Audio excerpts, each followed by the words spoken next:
Hello guys, कैसे हैं भाई आप सभी। एक बार फिर से स्वागत है आप सभी का आपके अपने चैनल चलो पढ़े पर। तो लास्ट क्लास में बच्चों हम लोगों ने एक चैप्टर स्टार्ट किया था जिसका नाम था एनपीओ। उसी चैप्टर को कंटिन्यू करते हुए लेके आए हैं आपके लिए एक और वीडियो जिसमें हम उसके आगे का पार्ट करेंगे। प्रीवियस क्लास में हमने जाना था एनपीओ होता क्या है, इसके इंपोर्टेंट टर्म्स क्या है, इसका स्ट्रक्चर क्या है, एनपीओ हर तरह की अकाउंटिंग क्यों नहीं करता। अगर आप लोगों ने पिछली वीडियो नहीं देखी है तो जाइए चैनल पे, उसके ऊपर वाली वीडियो देखिए और एंजॉय कीजिए और समझिए कि वीडियो में कैसे था, एनपीओ का पूरा स्ट्रक्चर क्या है, एनपीओ कैसे वर्क करता है, एनपीओ का क्या क्या रोल है और एनपीओ के इंपॉर्टेंट टर्म्स क्या क्या है। ये सारी चीजें हमने पिछली क्लास में डिस्कस की हैं, तो कोई दिक्कत वाली बात नहीं, आप पिछली क्लास जाके देख सकते हैं। फिलहाल हम आज की क्लास में बात करते हैं। तो एक बार फिर से एनपीओ चैप्टर लेके हम आ गए हैं आप सभी के सामने क्लास 12 की अकाउंटिंग का और टर्म 2 की अकाउंटिंग के लिए, टर्म 2 के एग्जामिनेशन के लिए ये बहुत ही ज्यादा इंपॉर्टेंट चैप्टर है, बहुत इंपॉर्टेंट रोल रखता है। तो इसके अंदर आज हम क्या पढ़ने वाले हैं उसकी बात करते हैं। तो आज जो हम पढ़ने वाले हैं उससे पहले हम, अब लास्ट क्लास में मैं आपको बता चुका हूं इसके बारे में कि एनपीओ का मतलब क्या। भाई कोई ऐसी संस्था जो पैसों के लिए काम नहीं करती, वो किस लिए काम करती है, सोशल वेलफेयर के लिए काम करते, कुल मिला के दिल की संतुष्टि के लिए, सामाजिक कल्याण के लिए, सोसाइटी का वेलफेयर करने के लिए काम करती है। बुक के हिसाब से अगर असल जिंदगी में भी आप ऐसा मानते हो कि भाई साहब इमोशंस की कीमत पैसों से ज्यादा होती है तो आपका दिल टूट जाएगा। असल में ऐसा नहीं होता, पैसा कमाता है हर कोई इस दुनिया में, जो है वो पैसा कमाने के लिए है। मेरे भाइयों ध्यान रखना, इस दुनिया में कुछ मतलब कहते हैं ना कि सब कुछ पैसा, नहीं ऐसा नहीं है। सब कुछ पैसा नहीं है, पर सब कुछ पैसे से है। इस बात को ध्यान जरूर रखना। तो भाई अपना दिल में टूटने देना, ठीक है। कभी एनपीओ सिर्फ सोशल वेलफेयर करता, हो सकता है ये गुप्त मनी छुपाने का जरिया हो, सबको नहीं कह रहा मैं, ठीक है, पर कुछ भी हो सकता है, ठीक है। तो इस बार होता नहीं है, हर संतरी कपड़ा पहनने वाला संत नहीं होता, सिंपल सी बात है। तो पर बुक जो हमें सिखाती है हम वो आपको बताएंगे, ठीक है। तो बुक हमें क्या क्या सिखाती है ये हम आपको बताएंगे। तो अब एनपीओ के अंदर हमें क्या सीखना है आज हम सीखने वाले हैं fund based accounting.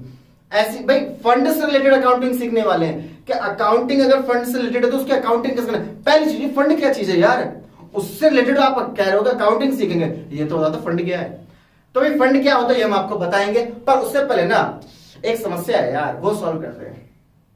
Fund based accounting से पहले एक समस्या वो सॉल्व करते हैं। एक लड़की है रिया, ठीक है, इसके घर में आने वाला ब्याह, शादी, ठीक है। तो लड़की के घर में, सॉरी रिया के घर में, रिया लड़की हो वैसी बात है। तो रिया के घर में शादी आ रही है। अब इसकी शादी आ रही है भाई की। अब रिया को पहनना है शादी में भाई की डिजाइनर लहंगा। तो रिया की चॉइस है भाई डिजाइनर लहंगा चाहिए उसको। अब लहंगा है जी 15,000 का और शादी के खर्चे में लहंगा वैसी, ठीक है, कुल मिला के भाई पापा की पॉकेट वैसी टाइट हो चुकी है। तो शादी का खर्चा इतना कि पापा ने कह दिया मैं नहीं दे सकता था सारे पैसे, अपने आप जो लेना है वो ले लो वरना मेरे पसंद के कपड़े लेना पड़। रिया करे नहीं पिताजी हमको चाहिए डिजाइनर लहंगा, पहनेंगे तो डिजाइनर पहनेंगे वरना ऐसे जाएंगे घर के कपड़ों में शादी में। भाई तो कहते हैं अरे तू ऐसी है चुड़ैल तो देख कौन रहा है, भाइयों का नेचर ऐसी होता है, ठीक है, कोई दिक्कत वाली बात नहीं। पर रिया अपने असूलों की पक्की है, पहनूंगी तो डिजाइनर लहंगा पहनूंगी वरना नहीं पहनूंगी। तो रिया ने क्या करा, अपना पैसा जोड़ना शुरू किया, क्योंकि शादी जो है वो 6 महीने बाद की डेट निकली है। तो रिया ने एक गुल्लक बनाई और उसमें पैसा जोड़ना शुरू करा, खर्चे कम किए, अपनी इनकम जोड़ी, सेविंग्स जोड़ी, सेविंग कर करके उसने गुल्लक में पैसा जोड़ा। अब रिया ने वो गुल्लक में जो पैसा जोड़ा वो किस चीज के लिए जोड़ा है, किस चीज के लिए, एक पर्टिकुलर पर्पस के लिए जोड़ा है ना। तो ये क्या है पर्टिकुलर पर्पस के लिए जो पैसा जोड़ा गया वो क्या कहलाएगा, फंड कहलाएगा। अब सुनो ध्यान से, हाँ अब आपको कैसा वो रिजर्व होता है, अरे एनपीओ की बात करें सरकार, एनपीओ की बात हो रही। तो एनपीओ के अंदर जब पैसा जोड़ा जाता है एक पर्टिकुलर पर्पस के लिए उसको हम क्या कहते हैं, फंड कहते हैं। सभी को क्लियर है।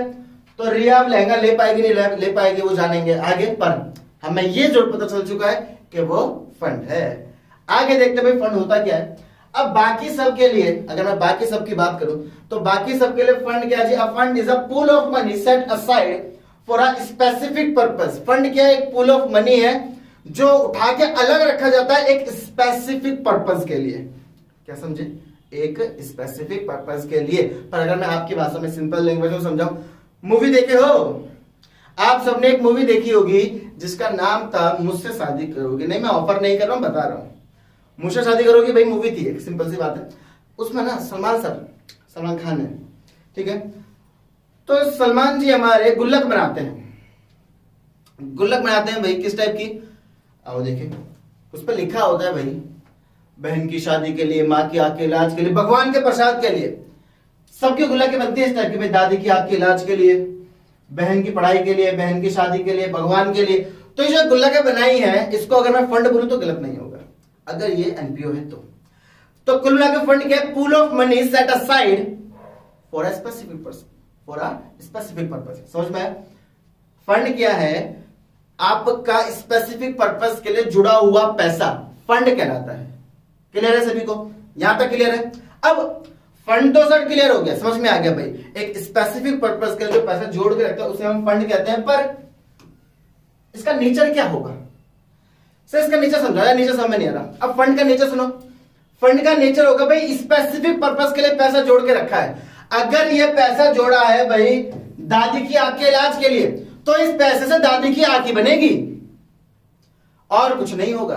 हालांकि वो सारा पैसा प्रियंका चोपड़ा पे लुटा दिया जाता है फैशन डिजाइनिंग के लिए, पर हम बात करें एनपीओ की, मूवी की नहीं। तो अगर हम एनपीओ की बात करें तो अगर एक पैसा जोड़ा गया क्रिकेट टूर्नामेंट के लिए, तो उस पैसे से क्रिकेट टूर्नामेंट ही होगा और कुछ नहीं हो सकता। तो ऐसा पैसा जो आप सिर्फ एक पर्टिकुलर पर्पस के लिए यूज कर पाओ, आपके लिए क्या होगा? वो लायबिलिटी। एग्जैक्टली, क्या होगा? लायबिलिटी। तो फंड हमारे लिए क्या होता है? फंड है जी हमारे लिए लायबिलिटी। अब लायबिलिटी है तो इसका ट्रीटमेंट कहां पे होगा जी? इसका ट्रीटमेंट होगा बैलेंस शीट में। तो जब भी फंड बेस्ड अकाउंटिंग का क्वेश्चन आपके सामने आएगा तो उसका ट्रीटमेंट आप लोग कहां पे करोगे जी? इसका ट्रीटमेंट होगा हमारा बैलेंस शीट के अंदर। सभी को क्लियर है जी ये चीज? इसका ट्रीटमेंट अपन लोग कहां पे करेंगे? बैलेंस शीट के अंदर ट्रीटमेंट करेंगे जी, इसका और कहीं नहीं करेंगे। तो ये चीज के लिए अब आगे सुनो, आगे की कहानी क्या है। ओहो, पैसे की बारिश देख रहे हो? ये वाला इफेक्ट क्यों डाला पता नहीं, पर डाल दिया, अच्छा लग रहा है। पैसा ही पैसा। आगे देखते हैं। तो फंड से रिलेटेड ना पता क्या, अब आपको जो अभी तक किया होगा आप लोगों ने, जिसके क्वेश्चंस किए होंगे कि अच्छा ये क्वेश्चन ऐसे होगा, ये क्वेश्चन वैसे होगा, मैं आपको जी 4 केस करवाऊंगा फंड बेस्ड अकाउंटिंग के। उन चारों केसों को अगर कर लिया तो आपके बल्ले बल्ले है, मौज है, शाबाश है। तो आप फंड बेस्ड अकाउंटिंग का कोई भी क्वेश्चन कर सकते हो अगर ये केस कर लिया तो। अगर ये चारों केस नहीं किए तो नहीं कर सकते, ठीक है। तो आप क्वेश्चन देखें, 4 केसेस क्या है? तो cases of fund based accounting, अगर ये 4 फिर से बोला होगा, चारों केस कर लिए तो फंड बेस्ड अकाउंटिंग का कोई सा भी क्वेश्चन कर सकते हो। फंड बेस्ड अकाउंटिंग का क्वेश्चन आने के 60 से 70% चांसेस हैं। 2 या 3 नंबर में क्वेश्चन आएगा ही आएगा इस बार। वैसे तो ये 3-4 नंबर में आता है कब? जब आपका 100 मार्क्स का एग्जाम होता है। पर अभी जो 40 मार्क्स है उसके लिए 2 या 3 नंबर में क्वेश्चन आएगा ही आएगा। अब देखो जी इसमें केसेस क्या क्या। पहला case, when fund have net credit balance. Second case, when fund have net debit balance. Third case, when fund have net credit balance but also have fund investment, fund की investment भी है। Last case है जी हमारा, when fund is used for assets creation, जब fund का इस्तेमाल होता है एसेट्स क्रिएशन के लिए। ये सारे केसेस है क्या, कैसे है, क्यों है, समझेंगे, हर एक केस पे बात करेंगे आगे। तो आइए आगे बढ़ते हैं। पहले करते हैं पहले केस की बात। पहला केस कौन सा जी? When fund have net credit balance. जब फंड के पास क्या हो? नेट क्रेडिट बैलेंस हो, उस वक्त क्या करेंगे अपन लोग? सुनो ध्यान से। क्रेडिट का मतलब समझा? When fund have net credit balance बोल तो पॉजिटिव, ठीक है। जब फंड के पास कैसा बैलेंस है? पॉजिटिव बैलेंस है।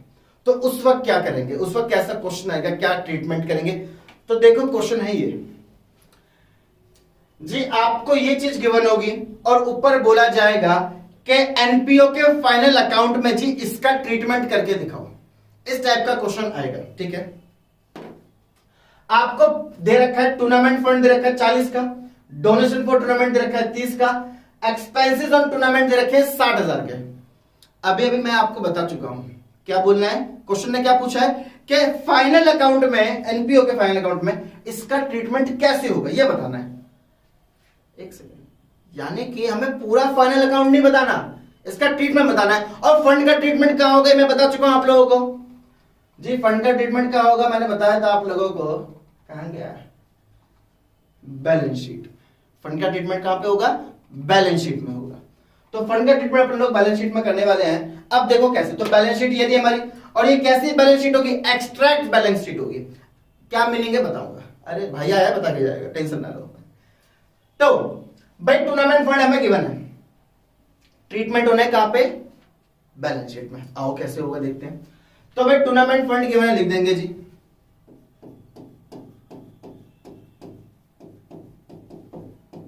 टूर्नामेंट फंड गिवन है अपने को 40,000 रुपए का, इनर कॉलम में लिखेंगे। अब एक चीज और है फंड के बारे में, फंड के बारे में एक चीज और है जो अभी तक हमने नहीं बताया, सुनना ध्यान से। फंड से रिलेटेड कोई भी इनकम होगी वो फंड में ऐड की जाएगी, और फंड से रिलेटेड कोई भी खर्चा होगा वो फंड में से ही माइनस किया जाएगा। इस बात का ध्यान रखना है। क्या बोले हम, फंड से रिलेटेड इनकम फंड में ही ऐड की जाएगी, और फंड से रिलेटेड खर्चा फंड में से ही लेस किया जाएगा और कहीं नहीं जाएगा। समझ में आया।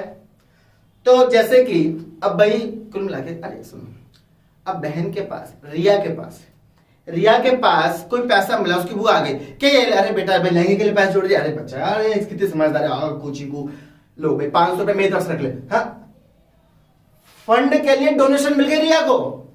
अभी जिस रिया की बात कर रहे थे ना लहंगे की, तो रिया को फंड के लिए डोनेशन मिल गई, वो क्या करेगी, गुल्लक में डाल देगी। तो क्या करेगी, वो गुल्लक में डाल देगी।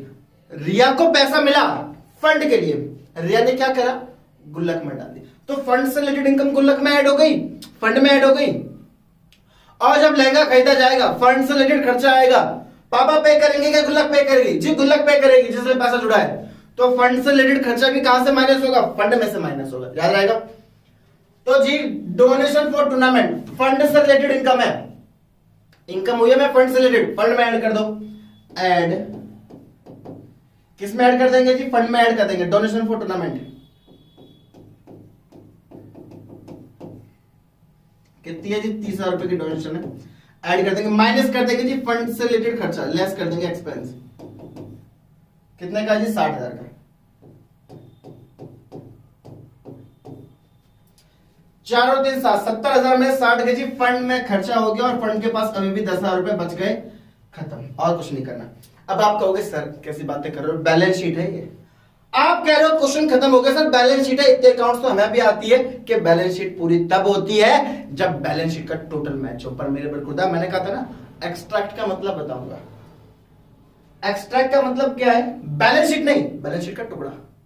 हम यहाँ पे फाइनल अकाउंट नहीं बना रहे हैं, हम यहाँ पे फंड का ट्रीटमेंट बता रहे हैं कि जब एनपीओ का फाइनल अकाउंट बनेगा तो उसके अंदर फंड का ट्रीटमेंट क्या होगा, बैलेंस शीट में लायबिलिटी साइड में ये ट्रीटमेंट होगा जी फंड का। आपको इतना ही करना है, बैलेंस शीट लिखनी है, ब्रैकेट में एक्सट्रैक्ट लिखना है, क्वेश्चन आएगा फंड बेस्ड अकाउंटिंग का, क्वेश्चन कर दोगे पूरा, यहां तक क्वेश्चन करके क्वेश्चन खत्म, नीचे कुछ नहीं करना, टोटल भी नहीं करना, सब खत्म, खलास, किसी से नहीं डरने का, ठीक है ना, टीचर से ना एग्जामिनर से, किसी से डरने का नहीं, करके आ जाना, सही होगा, पक्की बात है। आगे देखो, आगे देखते हुए आगे क्या होने वाला है। अगला केस देखते हैं। अगला केस है जी, जब when fund have net debit balance, जब फंड के पास नेट डेबिट बैलेंस हो, यानी कि माइनस में। डेबिट का मतलब क्या है, नेगेटिव, क्या है जी, नेगेटिव बैलेंस। अब नेगेटिव बैलेंस है तो कैसे करेंगे जी, सुनो ध्यान से, कुछ नहीं करना, कुछ अलग नहीं है, जो अभी तक सीखा ना वो अप्लाई करूंगा, बस जो अभी तक सीखा है बस उसे अप्लाई करना है जी। क्या सीखा है, प्राइस फंड गिवन है, लिख लो जी, प्राइस फंड गिवन है, कितने का गिवन है जी, 25,000 का गिवन है मालिक साहब, 25,000 का प्राइस फंड गिवन है, ठीक है। डोनेशन मिल गया, क्या करते हैं डोनेशन को जी, ऐड करते हैं, ऐड कर दो, डोनेशन ऐड कर दीजिए 10,000 रुपए की। एक्सपेंस को क्या करते हैं जी, माइनस करते सॉरी, एक्सपेंस को क्या करते हैं जी, माइनस करते हैं, एक्सपेंस को माइनस करते हो। अच्छा, फंड को मैंने किससे रिलेट किया था, गुल्लक से, और गुल्लक से आप उतना ही पैसा निकाल सकते हो ना जितना गुल्लक में है, कि ज्यादा निकाल लोगे, उतना ही निकाल सकते हो ना। अब भाई ध्यान से देखो, टोटल फंड के पास कितना पैसा पड़ा है? 2510 35,000 रुपए। खर्चा कितना हो गया? 40,000 रुपए। पर फंड में से मैं उतना ही यूज कर सकता हूं जितना मेरा फंड में पैसा है। तो भाई लेस कर दूंगा मैं एक्सपेंस। एक्सपेंसेस लेस हो जाएंगे कितने के जी? जितना फंड में पैसा पड़ा है। फंड में टोटल 35,000 खर्चा माइनस हो जाएगा, बैलेंस बचा नील। सर पर एक क्वेश्चन है सर क्वेश्चन ये है कि नील आ गया पर खर्चा तो सर 40,000 का था। आपने खर्चा तो 35,000 का सेटल किया है ना। जो ये 5,000 का खर्चा अभी भी बचा है उसका क्या? अब सुनो ध्यान से। लहंगा कितने का था? फिर से अगर मैं लहंगे पे आऊं, सुनना ध्यान से बात को। लहंगे की कहानी, लहंगा नहीं जाएगा कहीं भी, लहंगे की कहानी होगी पूरी। लहंगा था जी हमारा 15,000 का। सुनो ध्यान से, मतलब समझ में आएगा पूरा। लहंगा था जी 15,000 का। रिया बेचारी बहुत कोशिश करी, बहुत ट्राई किया, गुल्लक में तोड़ी, गुल्लक में निकले 12,000 रुपए। गुल्लक में निकले 12,000 रुपए। अब 12,000 रुपए गुल्लक में निकले। दुकान पे गए लहंगा लेने, पसंद आया 15,000 का लहंगा। पापा गए थे साथ में। रिया ने भाई साहब आंख उठा के देखा पापा की तरफ। वो तो ना सिंचन वाले सितारे जाते हैं आंखों से, सिंचन वाले। तो सिंचन वाले सितारे रिया ने फेंके पापा की तरफ। पापा ने कहा ऐसे मत देख, दिला रहा हूं, कर रहा हूं मैं, ठीक है, ऐसे मत देख बस। तो वो पापा ने, किसने उठा वो खर्चा? पापा ने उठा। पर पापा की जेब पे कितना खर्चा पड़ा? 15,000 का ना, 3,000 रुपए का। सेम यहां पे भी होगा। क्या? सेम यहां पे भी होगा। क्या होगा जी यहां पे भी? देखो जी, सेम यहां पे भी होगा। खर्चा था 40 का, गुल्लक ने कितना झेला? 35 का। यहां पे पापा कौन है? पापा है हमारा एनपीओ। एनपीओ है पापा। बाकी के 5,000 जो बच गए हैं वो किसकी जेब पे पड़ेगा? पापा की जेब पे। पापा कौन है? एनपीओ। एनपीओ का खर्चा कहां पे जाता है? एनपीओ को सारा खर्चा जाता है इनकम एंड एक्सपेंडिचर अकाउंट में। एनपीओ का सारा खर्चा कहां जाता है जी? इनकम एंड एक्सपेंडिचर अकाउंट में। तो ये जो 5,000 रुपए बचे हैं वो इनकम और एक्सपेंडिचर अकाउंट में दिखाए जाएंगे। आप वर्किंग नोट बनाओगे और वर्किंग नोट में क्या दिखाओगे? लाइक मेरे पास जगह नहीं है, आप लोग क्या करोगे? बैलेंस शीट बना दी, उसके नीचे वर्किंग नोट बनाओगे, ठीक है। वर्किंग नोट कैसे बनाओगे? आप लिखोगे वर्किंग नोट, एक्सट्रैक्ट बनाओगे किसका? इनकम और एक्सपेंडिचर अकाउंट का। इनकम एंड एक्सपेंडिचर अकाउंट का एक्सट्रैक्ट बनाओगे। डेबिट क्रेडिट, यहां पे आपके एक्सपेंडिचर आ जाएंगे, अमाउंट यहां पे आपकी इनकम आ जाएगी, अमाउंट यहां पे आप लिखोगे टू। काय का खर्चा है जी? Price fund. तो to expense on price distribution. Price distribution पर जो खर्चा है वो आ जाएगा यहां पे कितने का? 5,000 रुपए का। और ये भी क्या है? एक्सट्रैक्ट है ये भी। यहां पे इतना लिख के छोड़ दोगे, खत्म, आपका क्वेश्चन कंप्लीट। क्या समझे?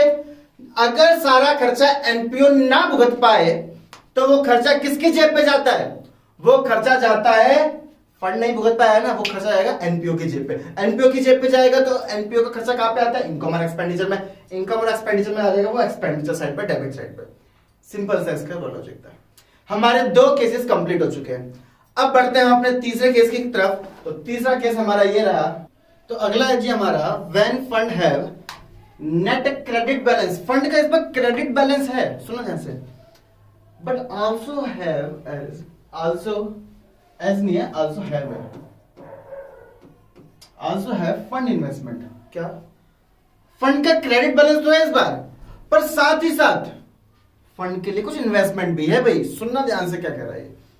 अब इस पे थोड़ा सा मैं बोलना चाहूंगा आगे बढ़ने से पहले। क्या जी फंड इन्वेस्टमेंट का मतलब क्या है? फंड इन्वेस्टमेंट होता क्या है सर, ये बताओ। सुनो भाई ध्यान से। कोई फंड है, मान लो कोई आया आपके पास और आपका ना एक अनाथ आश्रम है, ठीक है, वहां पे बच्चे, आपने वो मूवी देखी होगी चैन कुली की मैन कुली, होता है क्रिकेट खेलता है कपिल पाजी 1983। तो उसे कपिल पाजी का बैट मिल जाता है।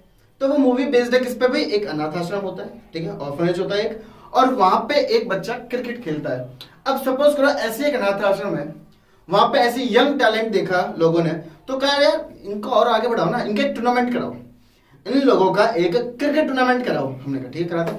तो कह रहे पहले इनके ना आप प्रिपरेशन कराओ, पहले अच्छे से इनकी तैयारी कराओ, इन्हें सिखाओ। क्रिकेट टूर्नामेंट होगा आपसे 6 महीने बाद दूसरे बच्चों के साथ। ऑम्फ्रेज का क्रिकेट टूर्नामेंट होगा सोसाइटी के बच्चों के साथ। ऐसा करके कुछ वो कोई पैक्ट लेके आए। अब उसके लिए उन्होंने फंडिंग दी, अनाथ आश्रम को फंडिंग दी, 1 लाख रुपए दे दिए कि लो बच्चों को तैयारी कराओ जाओ। अब 1 लाख रुपए दिए काय के लिए कि टूर्नामेंट ऑर्गेनाइज करो। अब टूर्नामेंट कब? 6 महीने बाद। 1 लाख रुपए को वो 6 महीने तक अपनी छाती से लगाए रखे, उसमें फायदा है? या 6 महीने तक उस 1 लाख को कहीं पे इन्वेस्ट करके थोड़ा सा फायदा कमा ले, उसमें फायदा है? कॉमर्स पढ़ी हुई थी उसने, कॉमर्स का मालिक था भाई, वो जो ऑफिस का मालिक था। अब वो कहने लगा कि भाई 6 महीने है, फायदा कमाते क्यों नहीं कमाएंगे, सब कमाने तो हम भी कमाएंगे। तो उसने सोचा कहीं पे इन्वेस्ट कर देता हूं। तो सुनो, वो पैसा आया किसी चीज के लिए, इन्वेस्ट कहीं और कर दिया। समझ में आया? तो जब हम फंड के पैसे से कोई इन्वेस्टमेंट खरीद लेते हैं तो उसको हम क्या बोलते हैं? फंड इन्वेस्टमेंट बोलते हैं। पहली चीज तो ये। दूसरी चीज, अगर इस इन्वेस्टमेंट पे कोई फायदा होता है तो वो किसका है? फंड का। तो फंड से के पैसे से अगर कोई भी इनकम होती है तो वो वापस से किस में जोड़ दी जाएगी? फंड में जोड़ दी जाएगी। जैसे कि मैंने आप लोगों से कहा था इस टॉपिक को स्टार्ट करने से पहले कि फंड से रिलेटेड इनकम फंड में ऐड होगी और फंड से रिलेटेड एक्सपेंस फंड में से घटा दिए जाएंगे, माइनस कर दिए जाएंगे। ठीक है, समझ में आया इतना आप लोगों को? आओ क्वेश्चन देखते हैं, क्वेश्चन क्या कह रहा है। तो भाई इसका किस टाइप का क्वेश्चन आएगा देखते हैं। भाई हमें टूर्नामेंट फंड गिवन है, कितना? 50,000। एक्सपेंसेस है जी टूर्नामेंट पे कितने के? 60,000 का खर्चा हो गया जी। ओहो, 10% भाई हमें टूर्नामेंट, 10% टूर्नामेंट एक्सपेंस नहीं,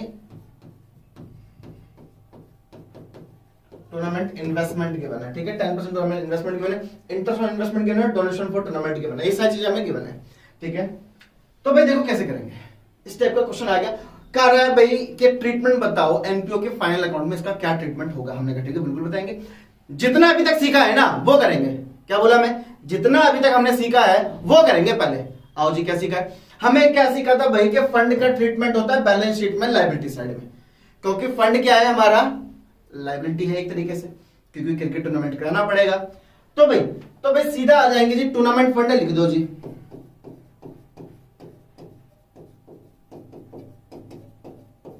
टूर्नामेंट फंड कितना रुपए का जी? टूर्नामेंट फंड 50,000 रुपए का, लिख दो जी 50,000 रुपए। ठीक है, फिर क्या है जी? हमने पढ़ा था टूर्नामेंट फंड में हम क्या ऐड करते हैं? उससे रिलेटेड इनकम जी, डोनेशन मिली है, डोनेशन ऐड होती है, ऐड कर दो। ऐड डोनेशन कितने की है जी? डोनेशन 20,000 रुपए की, 20,000 की जी हम पे डोनेशन थी। ठीक है, और क्या करते थे जी? खर्चे को माइनस कर देते हैं। खर्चा कितना हुआ जी? एक्सपेंस ऑन टूर्नामेंट फंड हुए 60,000, लेस कर देंगे एक्सपेंस।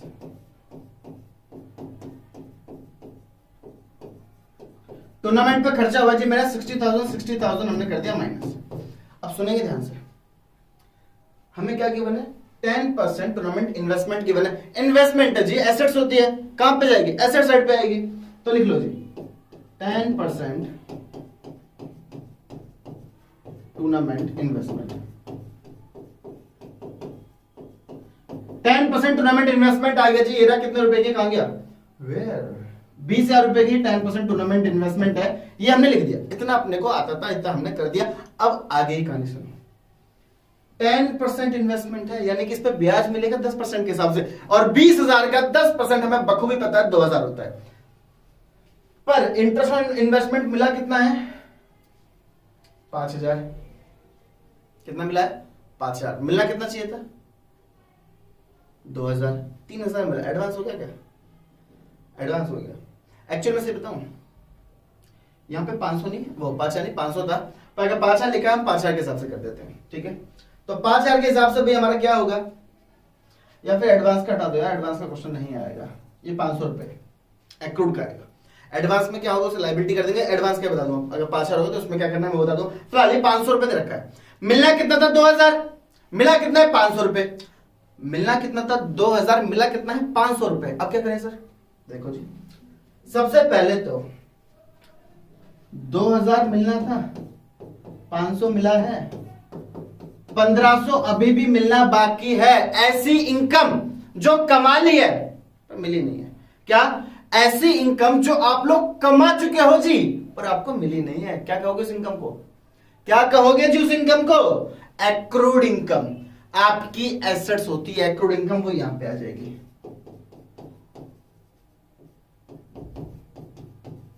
एक्रूड इनकम जी कितने रुपए की है? 1500 रुपए की है, पर है तो इसी साल की।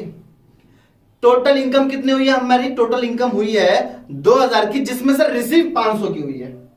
ये जो 500 रिसीव हुई है वो यहां पे कैश में जुड़ जाएगा 500, ठीक है। और बाकी के 1500 क्या आ गए हमारे एसेट्स में, एक्रूड इनकम के नाम से आ जाएंगे। और इनकम पूरी 2000 की हुई है ना, तो फंड में पूरी कितनी जुड़ेगी? 500 ना, 1500 नहीं, पूरी 2000 जुड़ेगी। इनकम अर्न क्योंकि 2000 हुई है, रिसीव 500 हुई है। हमें रिसीव से मतलब नहीं है। अर्न कितनी की हमने इस साल? 2000, तो 2000 पूरा लिखेंगे यहां पे, ठीक है। तो ऐड कर देंगे हम interest on tournament investment. Interest on tournament investment कितना जी? 2000 रुपए ऐड कर देंगे। बस अब हो गया जी हमारा क्वेश्चन जी। 50 2 70 70 में 60 गए 10 10 और 2 12 12,000 रुपए का मेरा फंड बच गया। सब कुछ खर्चा वर्चा हटा के 12,000 का फंड मेरा बच गया। ये होगा इसका फाइनल ट्रीटमेंट। ये होगा इसका फाइनल ट्रीटमेंट, ठीक है। तो समझ में आया सभी को? थर्ड केस भी सभी को क्लियर है। लास्ट केस पे आते हैं इसके। अच्छा सॉरी, लास्ट केस पे आने से पहले मैंने कहा था ना, अगर यहां 5000 होता तो क्या ट्रीटमेंट होता, वही मैं बता देता हूं। अगर यहां 5000 होता तो करंट ईयर में आप लोगों ने कितने कमाए? 2000 ही कमाए ना। इनकम कितने? 2000 है, 3000 एडवांस है, तो यहां पे तो 2000 ही जुड़ेगा। जो 3000 रुपए एडवांस है, एडवांस इनकम क्या होती है आप लोगों के लिए? लायबिलिटी। तो बस लायबिलिटी होगी। इसको हम क्या लिख देंगे? लायबिलिटी साइड में वो एडवांस इनकम के नाम से या एडवांस इंटरेस्ट के नाम से आ जाएगा। ये ट्रीटमेंट होगा अगर ये 5000 होता तो, पर 5000 नहीं है, 500 होता, ठीक है। आगे बढ़ते हैं अगले केस की तरफ। अगला केस और आज का आखिरी केस, देखते क्या कह रहा है। When fund is used for assets creation, क्या बोला? जब फंड का इस्तेमाल काय के लिए हो? एसेट्स को क्रिएट करने के लिए हो। अभी तक फंड का इस्तेमाल आप लोग कैसे करते थे जी? अभी तक फंड यूज हुआ था खर्च करने के लिए। लुटा दो यार, खर्च कर लो। क्या कर दो जी? टूर्नामेंट करा दो, खर्च कर दिया। प्राइज बंटवा दो, खर्च कर दिया। ये कर दो, खर्च कर दिया। वो कर दो, खर्च कर दिया। नहीं, इस बार कह रहे जी फंड का इस्तेमाल करो जिससे एसेट्स का निर्माण हो जाए, एसेट्स क्रिएट हो जाए। तो हमने कहा ठीक है, करते हैं। तो जब फंड यूज होता है एसेट्स क्रिएशन के लिए, उस वक्त उसका ट्रीटमेंट क्या होगा देखो। तो क्वेश्चन देखते हैं हम। कह रहे बिल्डिंग फंड गिवन है। यहां पे आपको दो तरह की चीजें होंगी ज्यादातर, या तो बिल्डिंग फंड होगा या पवेलियन फंड होगा, ठीक है। ये आपको दो चीजें गिवन होंगी, या तो बिल्डिंग फंड या पवेलियन फंड गिवन होगा। अब इसका ट्रीटमेंट क्या होगा? मैंने क्या बोला? जो सीखा है ना पहले वो करना है। तो जो सीखा वो कर देंगे जी। फंड गिवन है, लाइब्रेरी साइड में लिख दो जी। बिल्डिंग फंड कितने रुपए का गिवन है जी? लाख रुपए का। ऐड कर देंगे डोनेशन, हमें पता है। तो जो सीखा वो करेंगे, ऐड कर दो जी डोनेशन। डोनेशन जी ऐड कर दी, कितने रुपए की? 20,000 रुपए की। ऐड कर देंगे क्या? अब भाई सुनो, डोनेशन ऐड कर दी, खर्चा कितना हुआ जी? कंस्ट्रक्शन 60,000 का खर्चा हो गया। 60,000 की कंस्ट्रक्शन है हमारी। माइनस कर दो जी खर्चा।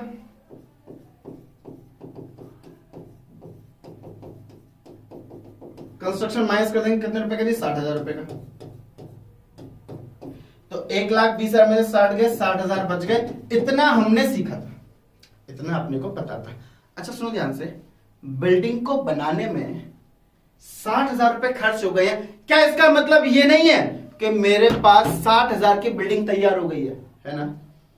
तो हम क्या लिखेंगे यहां पे? बिल्डिंग,